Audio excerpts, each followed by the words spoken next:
Bienvenidos a Nueva Savia, el espacio de Radio Paz donde cultivamos tu mente, alma y corazón.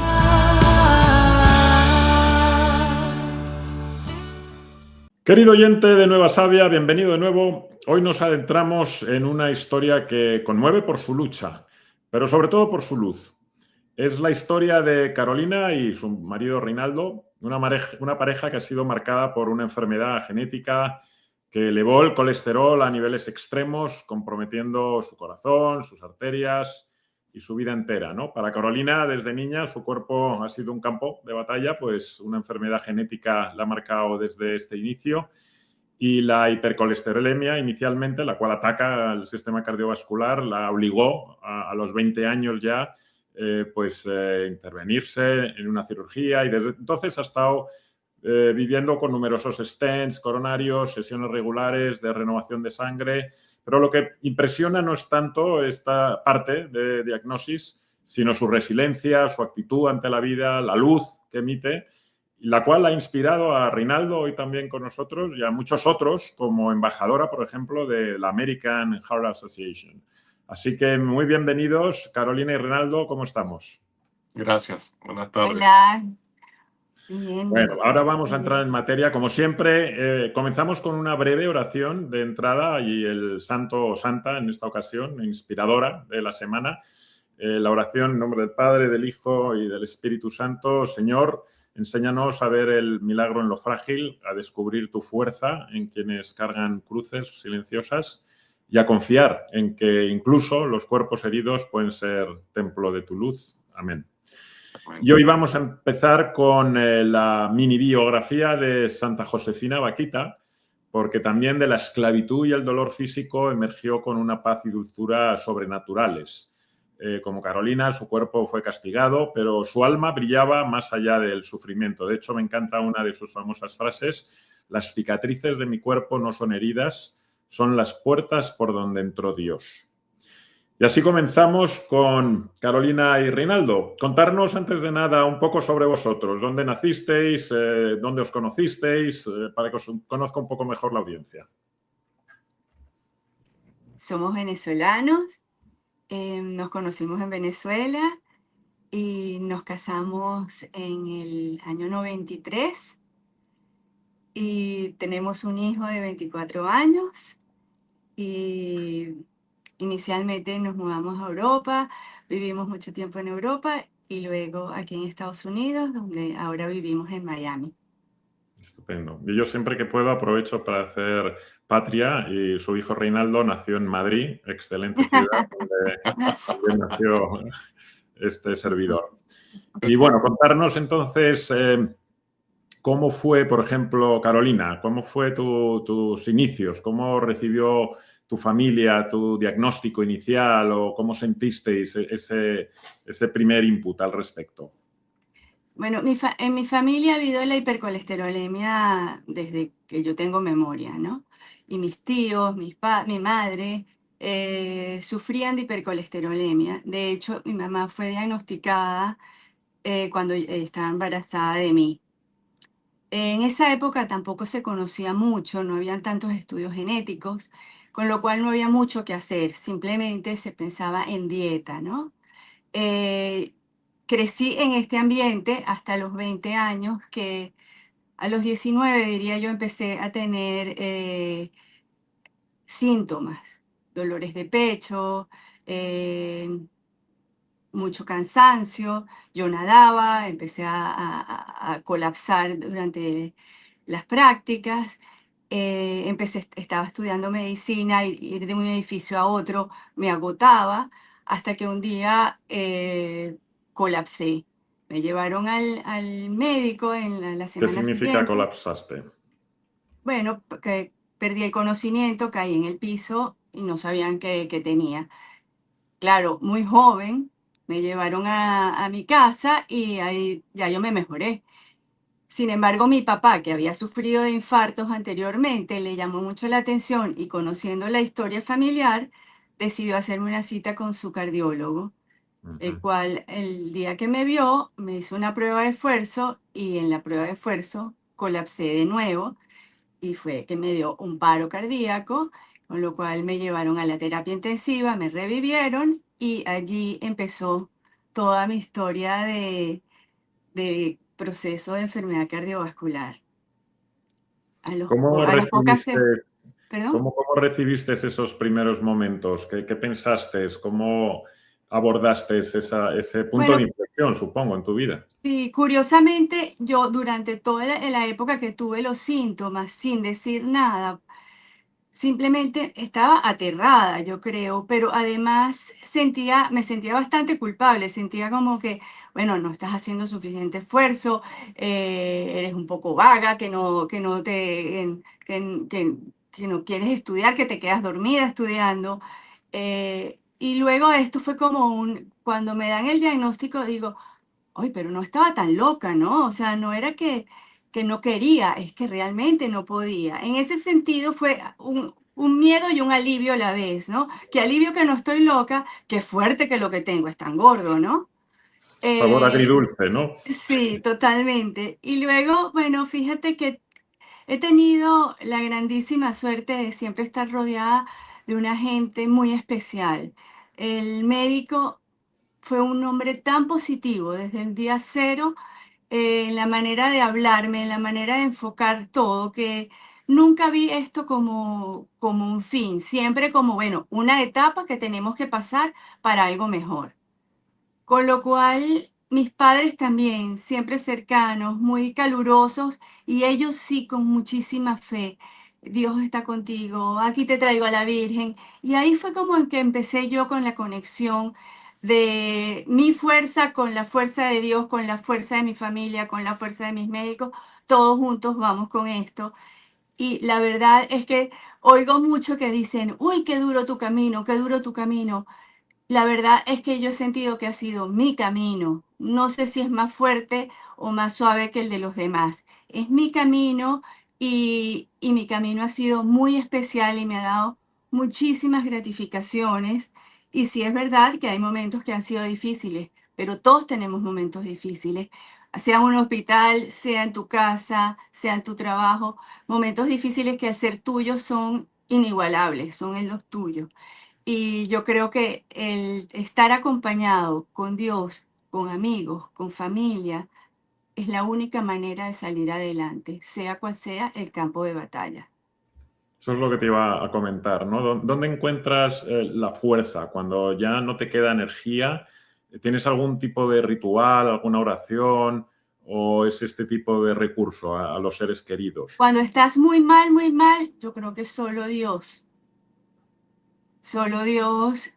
tú en tu oración, más que oración, es un diálogo personal, ¿no? Ya que ya no estás como para tantas fórmulas, ya vas directamente al grano y esa conversación yo creo que es lo que te hace sentirlo aún más cercano y mira, estoy hablando directamente contigo, ya yo no me voy con embajadores, o sea, ya me voy directamente contigo y creo que eso me da mucha paz y seguridad, porque de verdad yo veo para atrás y digo, es que he estado en brazos de Dios todo el tiempo, porque han sido situaciones que digo, Dios, de verdad que sí, me sentía que este era el último segundo y pasan cosas que bueno, que te recuperas y la única explicación y la única satisfacción que tengo es de saber que tengo a Dios a mi lado y que me lleva en su brazo.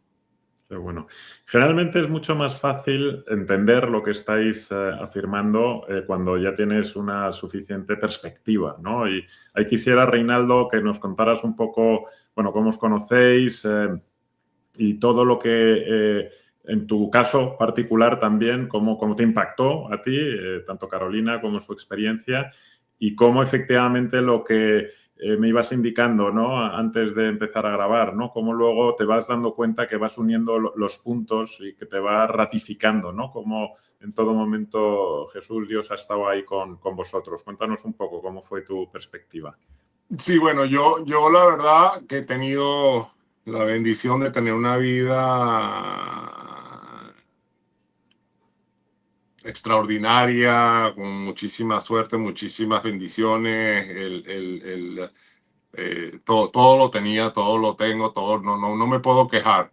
Conozco a Carolina y para mí fue amor a primera vista. Eh, Era algo que nunca me había pasado y fue como, o sea, no lo sé explicar, pero fue amor a primera vista. Al poco tiempo empezamos a salir. Yo estudiaba en Boston, ella estaba estudiando en Venezuela. Había esa complejidad y siempre ese dicho de que el amor de lejos, etcétera, pero no, la verdad que era como una barrera, pero no, yo estaba convencida que esta era la persona para mí. Y a los 2 años, al año y medio decidimos casarnos y nos casamos al año siguiente. Carolina obviamente me había comentado lo que ella le había pasado, lo que ella tenía, las operaciones que había hecho, y eso por inmadurez o por ignorancia o por simple amor o guiado por el Señor, simplemente me entró por un lado y me salvó el otro, no me importa, yo te quiero. Eh, el, Esa prueba la tuve 2 veces en nuestro matrimonio. Bueno, uno, antes de casarnos, y dos, cuando decidimos buscar un hijo. Al cabo de un tiempo de casados, empezamos con todos los procesos. Los médicos nos dijeron que tenía que hacer las revisiones.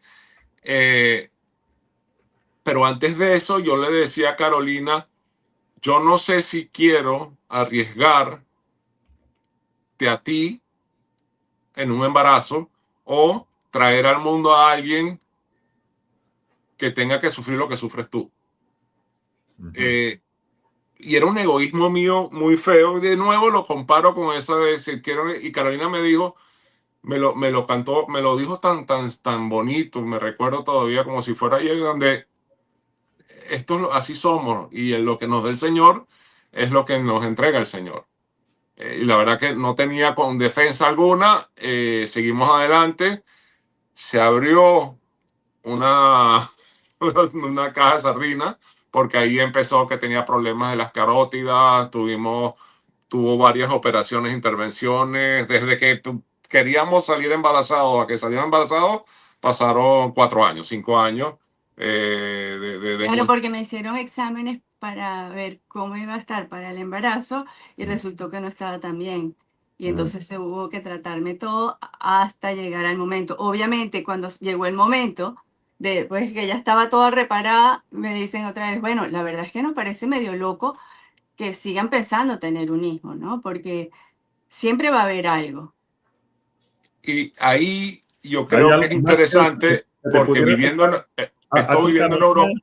Perdona, simplemente por resolver la duda, porque obviamente este tipo de enfermedades crónicas tienen un componente genético alto, pero este tipo de recomendaciones las hacían por riesgo que afectaba a Carolina o que pudiera afectar a vuestro hijo. Bueno, a ambos. A ambos. A mí ya por mi fragilidad, ¿no? Pero y luego al niño porque podía heredar lo mismo. Es hereditaria la enfermedad. Y además, el embarazo yo tenía que parar las medicinas porque son medicinas que no puedes tomar durante el embarazo. Entonces, era como complicada la situación. Sin embargo, decidimos seguir adelante en contra de lo que ellos pensaban, ¿no? Y ahí es interesante, Fernando, porque yo estaba teniendo mucho éxito en Europa trabajando. Trabajaba en una institución, tenía muy buenas conexiones, vivíamos en Luxemburgo en esa época, tenía un sistema social extraordinario. Y todo se conseguía. Surgía un problema y aparecía la solución. Surgía un problema y aparecía la solución. Y muchas de esas soluciones eran cruzando el mar y en Estados Unidos, en Venezuela, pero siempre había una solución. Y yo me pensaba que bueno, wow, yo soy maravilloso. Soy el tren soy la locomotora de este tren que sé llevar esta situación para adelante y siempre puedo conseguirle la solución, ofrecerle a Carolina la opción correcta para poder seguir adelante. Y eso, y te adelanto muchísimo, cuando nosotros nos mudamos a Miami en el 2015, al poco tiempo, en una invitación a un compañero, ni siquiera era a mí, un compañero de trabajo, lo estaban invitando a que hiciera un retiro y yo nunca había hecho retiro. Y me llamó la atención y yo dije, mira, a mí sí me interesa. ¿Y cuándo es? Es este viernes. Ah, bueno, está bien, sin más, vamos. Hago el retiro, lo hice más por conocer, recién mudado a Miami, conocer gente, entender la comunidad. En el fondo en la mayoría somos extranjeros aquí en Florida, en Miami, y no tenemos primos, hermanos, abuelos, tíos, etcétera. Entonces es como una manera de crear una comunidad y me parecía bien. Yo caminé en el 2015 y salí de ese retiro diciendo, qué tonto he sido, o qué bendición la iluminación que tuve, que me he dado cuenta que el Señor siempre ha caminado al lado mío. Y si hay alguien, y esa noción mía de ser la locomotora, no podía estar más equivocada. Como mucho soy el último vagón. Como mucho. Y el que lleva ese tren es el Señor y Él siempre nos ha estado guiando. Y entonces empecé a recapitular todo y la historia y era cada vez había sido la mano del Señor y desde entonces que había intervenido y desde entonces la verdad que en lo personal ha sido mucho más fácil entender, ver y seguir adelante con este camino que nos trazaron. Que me gusta además ver al fondo de vuestra pared el cuadro del tornado y cómo hay una persona encarándolo, Exacto. Haciendo este símil, ¿no? Y metáfora bueno, que la vida hay que ir con esa, ¿no? Con esa Hay que esperanza. enfrentarla. Así. Cada quien tiene su propia cruz. Yo creo que es importante, hablábamos de eso, Fernando. Las cruces son hechas a medida y cada medida es individual. Hay que aprender a cargar su propia cruz y no compararlas. Porque yo sería francamente incapaz, y me conoces mi tamaño, el tamaño de Carolina, yo sería francamente incapaz de cargar la cruz de Carolina. En tu caso, Carolina, ¿cómo llega esta conversión? O sea, efectivamente, como me has comentado en alguna ocasión, ¿no? Una enfermedad crónica es un compañero que para toda la vida y sabes ya, obviamente, que lo vas a tener ahí, ¿no? Junto a ti y que efectivamente, pero que no podemos solos, ¿no? Y especialmente en estos casos extremos que necesitamos, por supuesto, a Dios y al amor de todos nuestros seres queridos. Pero ¿en qué momento de tu vida llega esa convicción y ese ceder, ¿no? Las riendas a Dios? Bueno, yo siempre sí estuve más expuesta al colegio de monjas, mi mamá y mi abuela, toda mi familia son muy católicos, ¿no?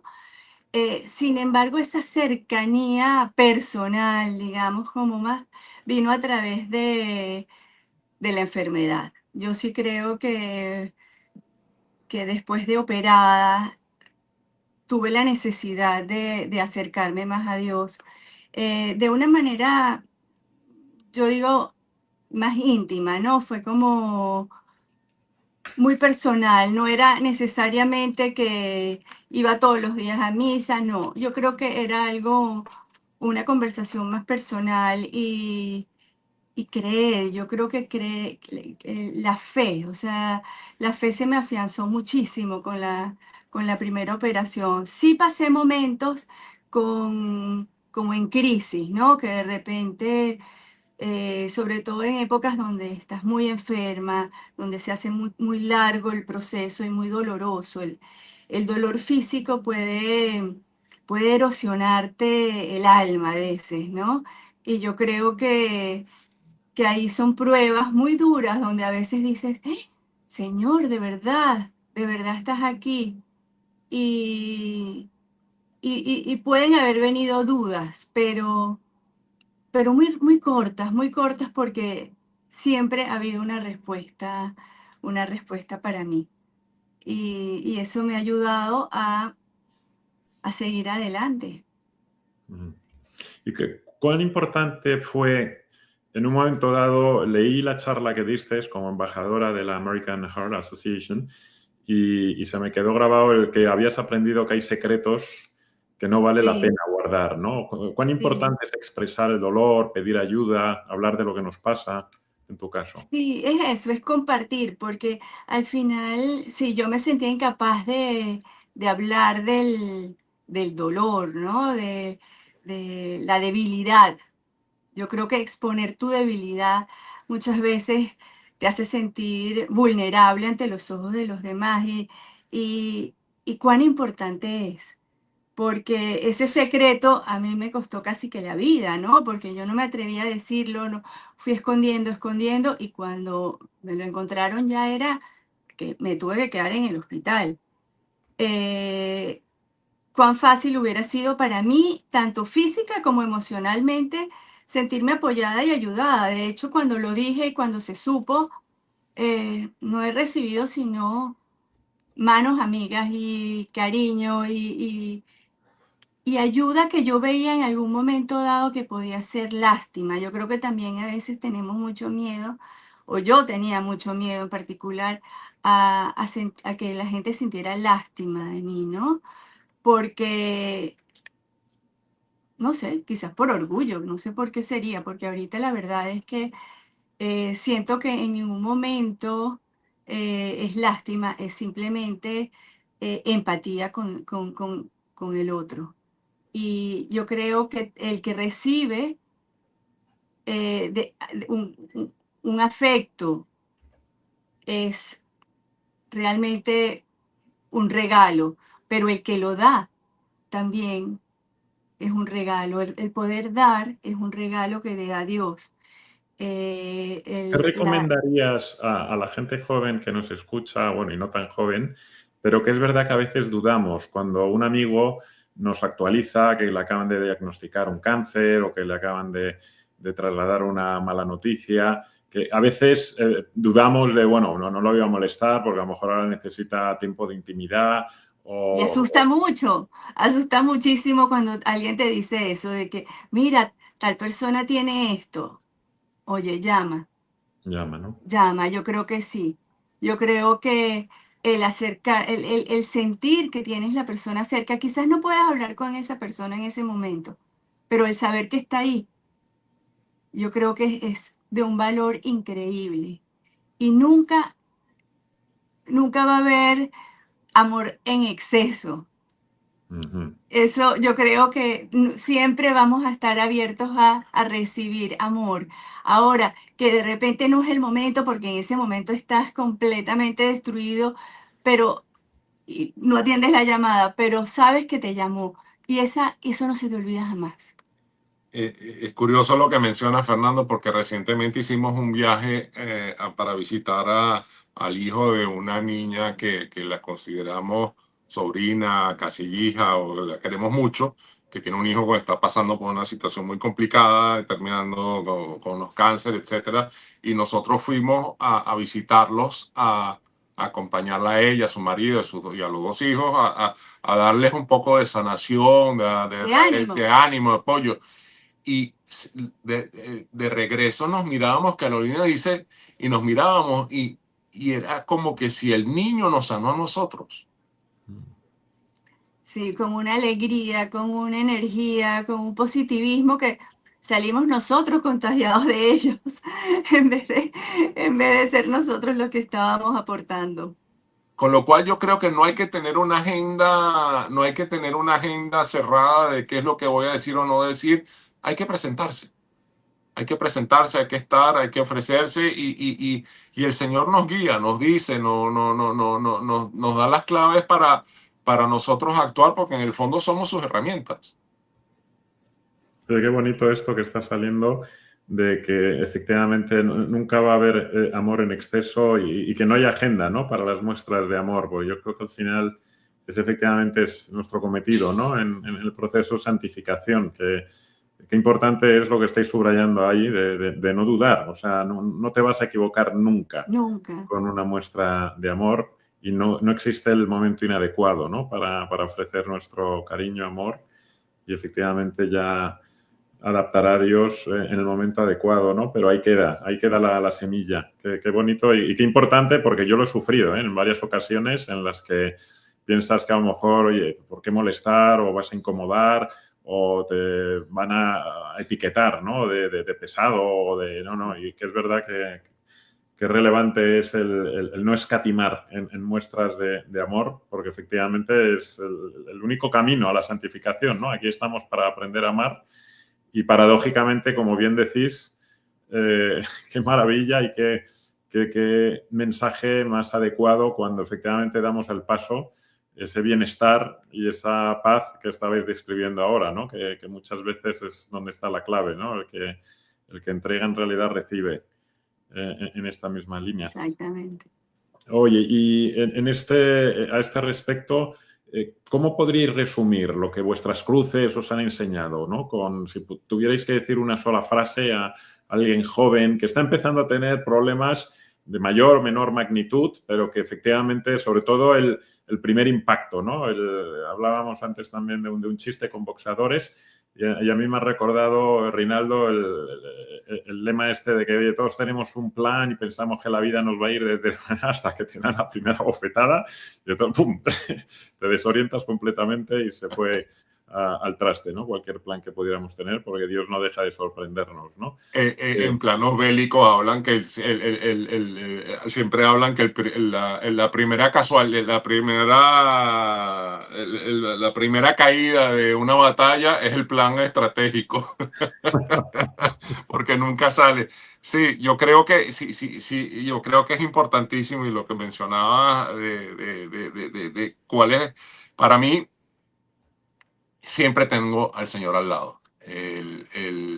Casualmente, lo que te dije que terminó cuando hice mi retiro de Maús, a la semana me diagnosticaron de un temita, que tuve que tener una pequeña intervención, cero comparación con lo de Carolina, pero Era la tuya. era la mía, el tema del corazón, lo que fuera, etcétera. Y ahí me di cuenta, ahí va. No soy, o sea, yo solo, este tren, siendo el motor, ese tren, ese motor del tren, con esta falla, no sé si puedo llevar esta línea de vagones hacia adelante.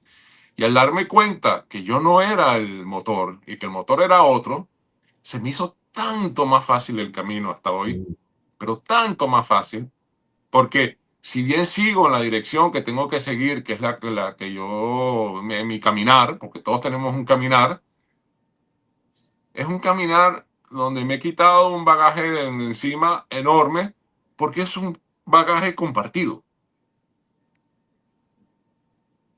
Y eso yo creo que es importantísimo, entender que si bien uno tiene un deber o de chaval o ya mayor o en la mitad de la vida donde estés, tú tienes un deber, tú tienes un propósito, tienes que ser bueno, tienes que salir adelante, tienes tu propósito, tienes que alimentar, lo que fuera, todas estas funciones, pero que sepas que no estás solo, que tienes al Señor a tu lado ayudándote, guiándote, cuestionándote. Yo en misa, y lo digo aquí a la luz pública que quede grabado, cuando comulgo, lo primero que siempre digo es que le doy gracias a Dios por su sacrificio. Y después me pongo a pedir, decir todas las cosas, la lista de cosas, pero lo primero que siempre hago es gracias a Dios por tu sacrificio. Porque por ese sacrificio nosotros estamos acá. Por ese sacrificio tenemos la oportunidad de levantarnos cuando nos caemos. Principal ejemplo a emular, que efectivamente es verdad que el tamaño, decía Reinaldo, aquellos que no lo conozcáis, ¿cuánto mide? ¿Son 2 metros? ¿Cuánto? 2 metros. 2 metros. 2 metritos, ¿no? Es efectivamente cuando dice que no podría él llevar cruces de determinados tamaños, os aseguro que tiene la corpulencia para poder llevarlas muy grandes. Y efectivamente, en ocasiones, en cualquier caso, a todos nos toca, es inevitable, nos toca esas cruces o esas heridas que son las que nos acercan a Dios, porque efectivamente en ocasiones nos perdemos en el camino y estamos despistados y de vez en cuando es una llamada, ¿no?, a retornar al camino y emular ese, efectivamente, sacrificio de Jesús al que hace mención Reinaldo. Y Carolina, tú cuando te encuentras con gente joven que empiezan a vivir tu misma experiencia, que le dan un diagnóstico de estas características, ¿qué recomendación y qué papel ha jugado en tu caso también la comunidad médica, la religiosa, los amigos o incluso vuestro hijo en todo este proceso? Bueno, imagínate, mi hijo ha sido una ilusión muy grande y yo creo que en la vida es muy importante la ilusión y la alegría. En estas luchas largas, como yo te digo, todas las enfermedades crónicas o esos procesos difíciles que al final todos pasamos en algún momento dado, es importantísimo no olvidarse de que tenemos la vida. Hoy la tenemos. Entonces vamos a disfrutarla dentro de las posibilidades, que no se nos olvide. A mí me parece que muchas veces se nos va la vida esperando estar en el momento perfecto, que todo esté mejor. No, de repente ese momento no llega. Vamos a disfrutar lo que tenemos ahora. Y mi hijo me ha ayudado muchísimo porque ver un niño crecer, ir por todas esas etapas, me han hecho disfrutar algo que primero siempre tuve la duda de que podría lograrlo. Otra cosa, ¿hasta cuándo yo voy a ver a mi hijo, no? Y eso me dio una perspectiva distinta porque he disfrutado tanto cada segundo que me ha enseñado a disfrutar así el resto de mi vida, las pequeñas cosas. Salir con Reinaldo a caminar a la playa puede ser el mejor regalo del mundo cuando, cuando sabes que de repente hay gente que no puede caminar en la playa. Entonces todo es relativo. Yo creo que el valorar lo que tengas, sea poco o mucho, es muy importante. Y generalmente cuando estás en una lucha, tiendes a olvidarlo porque te centras solo en el problema. Yo creo que es importante para la juventud, sobre todo Carolina, en una de las operaciones perdió la voz y quedó sin voz porque le tocaron un nervio y poco a poco empezó a recuperarla y le tuvieron que hacer una terapia larguísima, no voy a entrar en mucho detalle, pero en la charla de la terapista le hizo visualizar un río y meter la mano en el agua y sentir el agua que le pasaba por los dedos, que se olvidase del agua que venía arriba y que se olvidara del agua que venía, que estaba arriba abajo, porque la de arriba iba a llegar y la de que se fue. Que aprendiéramos a vivir esa agua que nos está pasando entre los dedos, este momento tan importante que es nuestra vida de hoy. Y yo creo que la juventud hoy muchas veces, y nosotros fuimos jóvenes, nos pasó lo mismo, que muchas veces estamos expectativos de lo que va a venir o lamentando lo que se fue y nos cegamos del presente. Qué bueno esta recomendación, efectivamente, el vivir el presente, y me encanta ese símil de el agua entre los dedos. Que por cierto, Reinaldo, que tiene ahora ya 24, 25 años. 24. ¿Y él ha heredado algo o cómo ha vivido él vuestra Sí, experiencia? ha heredado el 50%. Él no lo tiene tan fuerte como yo, pero sí lo tiene. Está desde muy pequeñito, desde los 3 años, medicado y seguido muy de cerca. Gracias a Dios, la ciencia ha evolucionado mucho y ya ahora hay una cantidad de medicamentos que él puede tomar desde pequeño. ¿Y cómo le ha ayudado a él tener como padres cristianos a vosotros? Es decir, cómo su propia vida la está viviendo, sabiendo por lo que has pasado tú, Carolina, y sabiendo también, Reinaldo, tus propias cruces. ¿Eso cómo le ha ayudado en su caminar? Yo creo que Reinaldo le gusta, él ha estado muy cercano, él ha visto, de hecho nosotros, te diría, cuando era muy joven, tratábamos de mantenerlo al margen de lo que le estaba pasando a su madre para no preocuparlo, y en un momento dado en el colegio nos pidieron que lo llevara a ver, a analizar con un psicólogo, lo que fuera, porque estaba teniendo mal comportamiento, se estaba perdiendo en el colegio. Estaba muy nervioso, Se asustaba y lo llevamos a una terapista y a la segunda sesión nos llamó, dijo, este muchacho no tiene nada, lo que se siente es excluido, no se siente parte de esa familia. La comunicación es clave. En ese momento adelante nosotros siempre hemos sido muy transparentes por lo que está pasando, lo que estamos viviendo. Reinaldo desde un principio, aunque a lo mejor no es legal decirlo por esta vía, pero él estaba curando a su madre, tapándole vías de sangre que se estaba desangrando el brazo. Con 8 años tenía ahí como si fuera enfermero. Porque era la realidad, era nuestra realidad, lo que había que hacer en ese momento. Entonces, el Estado siempre muy consciente de todo lo que está pasando, tiene una relación extraordinaria con nosotros. Sí, es muy pegado con nosotros. Y se apoya muchísimo del Señor. Él vive en Washington, pero a mí me encantaría, por ejemplo, que participara en un retiro como FTA, porque más allá de la posición, el momento que esté viviendo, es algo que va a abrir puertas. Pero sí, yo creo que ojalá yo tuviese la amplitud o la apertura o la conversión que tiene mi hijo a la edad que la tuvo él o cerca de la edad de él, porque la mía fue mucho después. Eso más tardía, ¿no? Pues seguro que Dios efectivamente tiene su plan con él mismo, ¿no? Porque obviamente el vivir este tipo de experiencias siempre hay un porqué. Y hace poco leía a Khalil Gibran, ¿no? Que decía, cuanto más profundamente cala el dolor propio o de tus seres queridos, ¿no? En tu propio ser, más alegría vas a poder contener, ¿no? A medio largo plazo. Porque obviamente ya estás, digamos, que pasando, ¿no? Por esos pasos iniciales que son disruptivos en nuestro desarrollo espiritual, pero obviamente cuanto antes lo superes, más capacidad vas a tener, ¿no? De desarrollarte espiritualmente en esta vida terrenal. Y más perspectiva también, Fernando, porque el dolor es tan relativo. El dolor al final es una definición del diccionario. Y para ti dolor a lo mejor es que pierda tu equipo de fútbol, porque eso es lo peor que te ha pasado.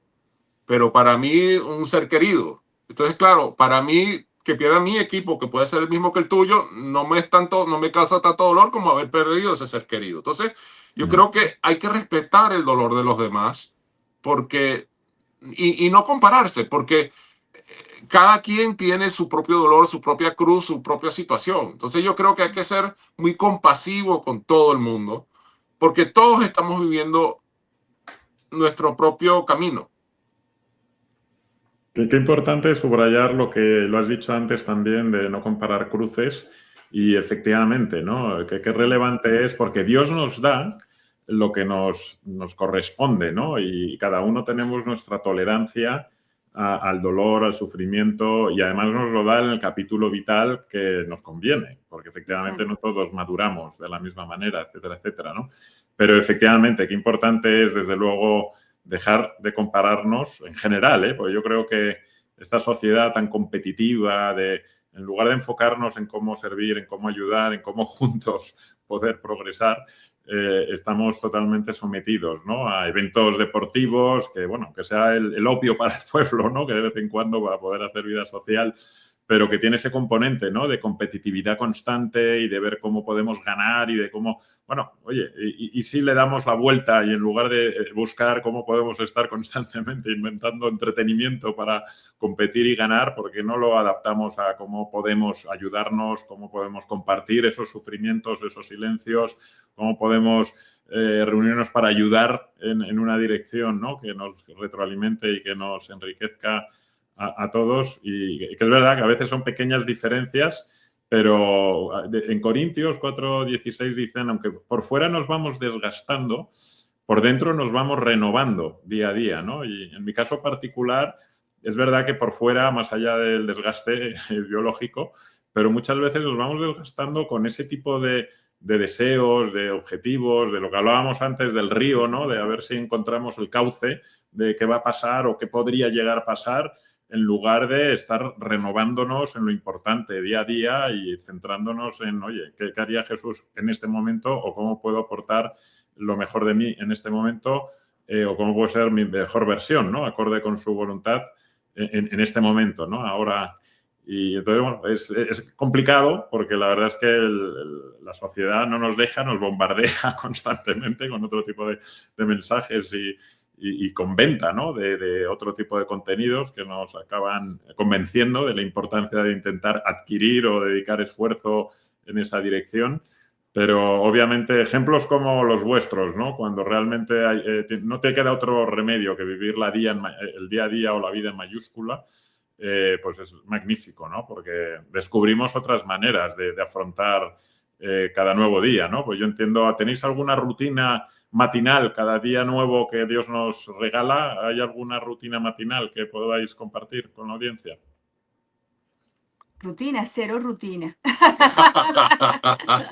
Yo le llevo el café a la cama todas las mañanas. Con todas las pastillas. Pero sí, hay que agradecer. El regalo del El día. regalo del día. Y sí, la verdad que sí, yo creo que la oración es muy importante, el estar presente. Y yo estoy convencido que lo que la meta sería arrancar todos los días con un buen pensamiento. Y lo puedas ejecutar o no, arranca siempre con un buen pie, con un buen pensamiento. En positivo. Arrancar en positivo. Arrancar en positivo porque eso te despeja cualquier mala enseñanza, mal camino, mala hierba.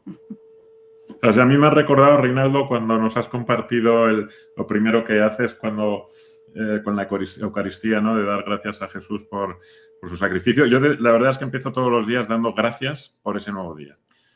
Porque todas las noches me duermo indicando, bueno, Señor, si esta es mi última noche, por favor, cuida de los míos, ¿no? Si fuese hoy la última vez.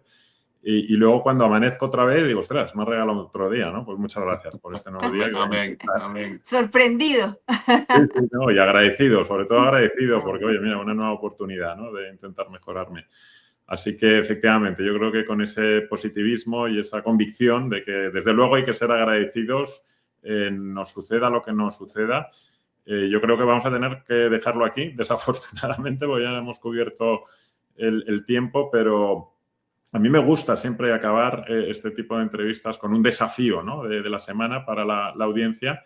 En este caso, me ha encantado lo que estamos hablando, ¿no? De intentar sugerir a la audiencia el dar gracias a Dios, a Jesús, por acompañarnos en todo momento y especialmente por sostenernos en los días difíciles. Y efectivamente, como nos recomendaba Carolina, si conocemos a alguien que esté atravesando una enfermedad, una lucha silenciosa, pues idealmente visitémoslos, pero si no, por lo menos quedemos a comer con él o con ella, o al menos llamémosles, ¿no? Que efectivamente siempre va a quedar esa semilla de amor, aunque no nos puedan en ese momento atender. Así que, ¿alguna otra recomendación o mensaje o comentario por vuestra parte? No, pero hay que, como San Francisco, creo que decía que salgamos a predicar pues con nuestras acciones, y si hace falta hablar, hablemos. Efectivamente, así sea, porque es verdad que incluso aunque nuestros cuerpos puedan enfermar, si nuestras almas aman proactivamente, en el sentido de, oye, ir a por los demás, conversar con los demás, pues podemos ganar a muchas otras, ¿no? O sea, que me parece perfecto como guinda de este pastel. Y con alegría, además. Con alegría siempre, ¿no? El lema de nuestra parroquia, Joy, que me parece estupendo, ese acrónimo de Joy, alegría, pero que a su vez significa primero Jesús, luego otros y al final nosotros, ¿no? Detrás de... Exactamente. Pues hasta aquí. Este episodio, como habéis visto, no ha sido solo sobre enfermedades, ha sido sobre una vida extraordinaria en medio de la fragilidad de un matrimonio que lucha día a día con ilusión, con alegría, a pesar de una juventud y un día a día, vamos, marcado por hospitales, bypasses, silencios iniciales, pero con los que hemos podido aprender, ¿no? Que lo importante de compartir, de abrirnos a los demás. Y, bueno, una lección más de resiliencia, de coraje y, sobre todo, diría, de fe y de amor. Así que muchísimas gracias, Carolina y Reinaldo. Al resto, pues este episodio, si os ha tocado el alma o pensáis que le puede ayudar a alguien, ya sabéis, compartirlo. Nos podéis escribir a nuevasavia@paxcc.org si queréis que tratemos algún otro tema o con preguntas e inquietudes. Y muchísimas gracias, Carolina y Reinaldo. Nos vemos pronto y al resto, pues hasta el próximo episodio. Que la alegría os acompañe. Gracias a ti, Gracias, Fernando. Fernando. Venga, hasta Que Dios los pronto. bendiga. Igualmente. Chao. Gracias por ser parte de esta comunidad que transforma vidas desde el amor y los valores. Esto fue Nueva Sabia.